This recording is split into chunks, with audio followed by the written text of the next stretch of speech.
नमस्कार साथियों, समसामयिक मुद्दों से संबंधित प्रश्नावली श्रृंखला के साथ मैं अमित आप सभी का स्वागत करता हूं। आज है 25 फरवरी और आज के हमारे प्रश्न किन मुद्दों पर आधारित होंगे, आइए सबसे पहले एक नजर डालते हैं। केंद्रीय उत्पाद शुल्क दिवस के बारे में हम बात करने वाले हैं पहले प्रश्न में। वहीं दूसरा प्रश्न आधारित होगा एशियाई कुश्ती चैंपियनशिप पर। जानेंगे लासा बुखार के बारे में तीसरे प्रश्न में। और चौथा प्रश्न आधारित होगा भारतीय थल सेना के नए मुख्यालय की आधारशिला पर। पांचवें प्रश्न में हम बात करने वाले हैं राष्ट्रीय जैविक भोजन उत्सव की। वीएल दत्त के बारे में जानेंगे। छठे प्रश्न में अंतरराष्ट्रीय न्यायिक सम्मेलन के बारे में हम बात करेंगे सातवें प्रश्न में। वहीं आठवां प्रश्न आधारित होगा भारत के पहले तैरते घाट फ्लोटिंग जेट्टी पर। वर्ल्ड बुक ऑफ रिकॉर्ड से संबंधित कुछ बातों को हम जानेंगे 9वें प्रश्न में। वहीं 10वें प्रश्न में हम जानेंगे कि स्कूलों में विशेष पॉक्सो सेल का गठन किस राज्य सरकार द्वारा किया जा रहा है। तो हमारे पास पहला प्रश्न है केंद्रीय उत्पाद शुल्क दिवस से संबंधित। हमारा प्रश्न है हाल ही में केंद्रीय उत्पाद शुल्क दिवस कब मनाया गया। हमारे पास ऑप्शन है 24 फरवरी, 22 फरवरी, 23 फरवरी और इनमें से कोई नहीं। तो हमारे पास जो इसका सही उत्तर है वो है ए 24 फरवरी। केंद्रीय उत्पाद शुल्क दिवस 24 फरवरी को मनाया गया।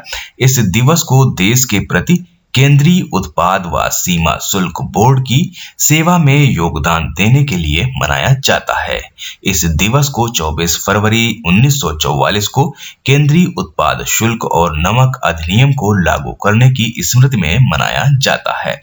हमारे पास दूसरा प्रश्न है एशियाई कुश्ती चैंपियनशिप के ग्रीको रोमन वर्ग में 27 साल में पहला स्वर्ण पदक जीतने वाले भारतीय पहलवान कौन है। हमारे पास ऑप्शन है बजरंग पुनिया, रवि दाहिया, सुनील कुमार और इनमें से कोई नहीं। तो इसका जो सही उत्तर है वो है सी सुनील कुमार। एशियाई कुश्ती चैंपियनशिप के ग्रीको रोमन वर्ग में 27 साल में पहला स्वर्ण पदक जीतने वाले भारतीय पहलवान है सुनील कुमार। सुनील कुमार ने 87 किलोग्राम वर्ग के फाइनल में किर्गिस्तान के आजाद सालिदिनोव को 5-0 से हराया है। हमारे पास तीसरा प्रश्न है किस देश में लासा बुखार के प्रकोप के कारण स्वास्थ्य आपातकाल की घोषणा करने का आह्वान किया गया है। हमारे पास ऑप्शन है जापान, नाइजीरिया, यमन और इनमें से कोई नहीं। तो इसकी जो घोषणा की गई है वो की गई है नाइजीरिया में। नाइजीरिया में लासा बुखार के प्रकोप के कारण स्वास्थ्य आपातकाल की घोषणा करने का आह्वान किया गया है। वर्तमान समय में नाइजीरिया के 23 राज्यों में लासा बुखार फैल चुका है।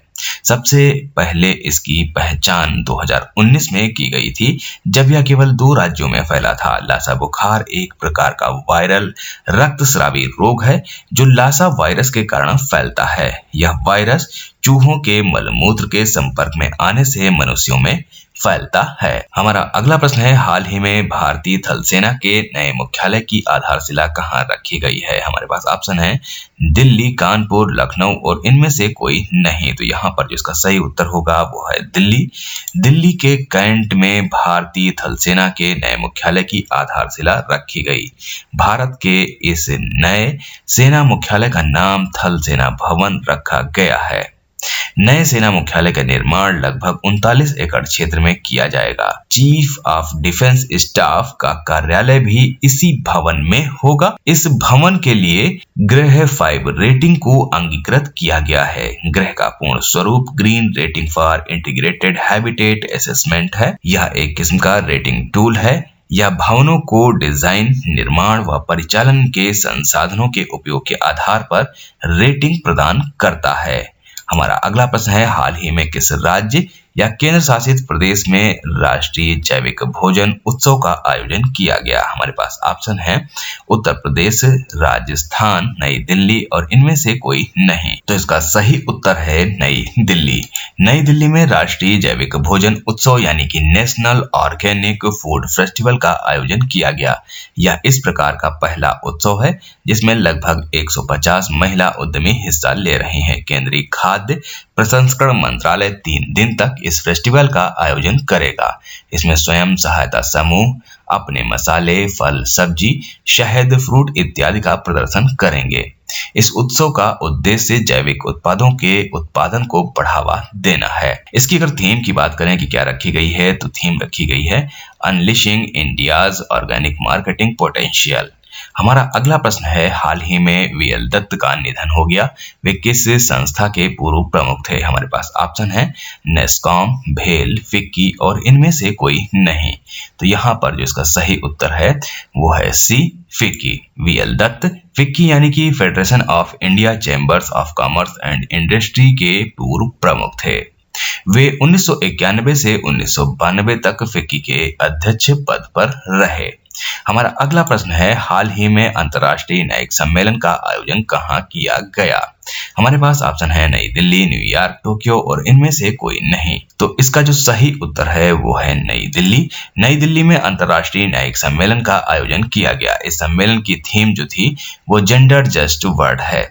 इस एक दिवसीय सम्मेलन का topic judicially and the changing world है। हमारा अगला प्रश्न है, हाल ही में किस राज्य में भारत के पहले तैरते घाट फ्लोटिंग जेट्टी का उद्घाटन किया गया? हमारे पास ऑप्शन है महाराष्ट्र, गुजरात, गोवा और इनमें से कोई नहीं।